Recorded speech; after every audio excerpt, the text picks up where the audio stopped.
Hey everybody, it is Aaron Kasnitz, the Baltimore Ravens beat reporter for PennLive.com and Harrisburg Patriot News.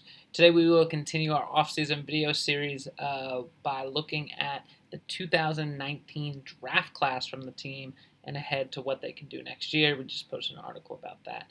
They're on PennLive.com. And I think the big thing with this rookie class is there are a lot of guys sort of in the middle group, the middle rounds, that maybe they can contribute next year, maybe they can't. But if you start at the top, the Ravens' first-round pick from last year, Marquise Brown, he was great as a rookie. I think that the numbers might not bear out how good he was, partly because the Ravens didn't need to throw the ball a ton, but when they needed big plays, he was able to provide them.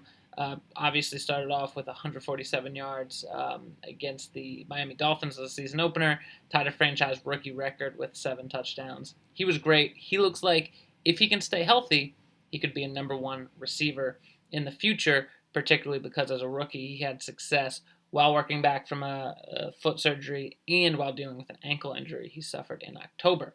The next 2 guys, the 2 third-round guys, were both contributors. Jalen Ferguson was drafted in the 3rd round, and Miles Boykin was drafted also in the 3rd round, a couple picks after him. Ferguson ended up being a starter on the defensive line, or as an outside linebacker up front in that front 7 for the Ravens for the final 10 games of the season after Pernell McPhee suffered an injury, and he was good. He improved as a run defender. He had 2.5 sacks, showed some improvements also as a pass rusher. I think the next step for him, if the next step for Marquise Brown is to go from being a really good rookie to being a superstar, next step from Jalen Ferguson is being a steady role player to really have an impact on games. So more sacks, more forced fumbles. He's the NCAA's Division I all-time leader in sacks, so he has that potential. The Ravens hope he can realize it on the NFL level. That would really help them kind of replenish the depth at outside linebacker because they're really thin at pass rusher as it stands now. Miles Boykin, he had 198 yards as a rookie, 13 catches. He was great in training camp. Obviously, flashed some skills. Big-bodied guy, 6'4", about 220 pounds. But he didn't carry it over to the regular season on a regular basis. If he can become a really good complement to Marquise Brown, that would be great. We'll see if the Ravens give him that opportunity or if they go get other wide receivers. And then you're looking at that crop of guys. Justice Hill had a pretty good year as a kind of a complimentary running back as a rookie. Maybe he'll improve next year, and I think the next step for him is to earn more touches. Force coaches to give him the ball a little bit more. But then we got cornerback Amon Marshall, defensive tackle Dalen Mack, offensive guard Ben Powers.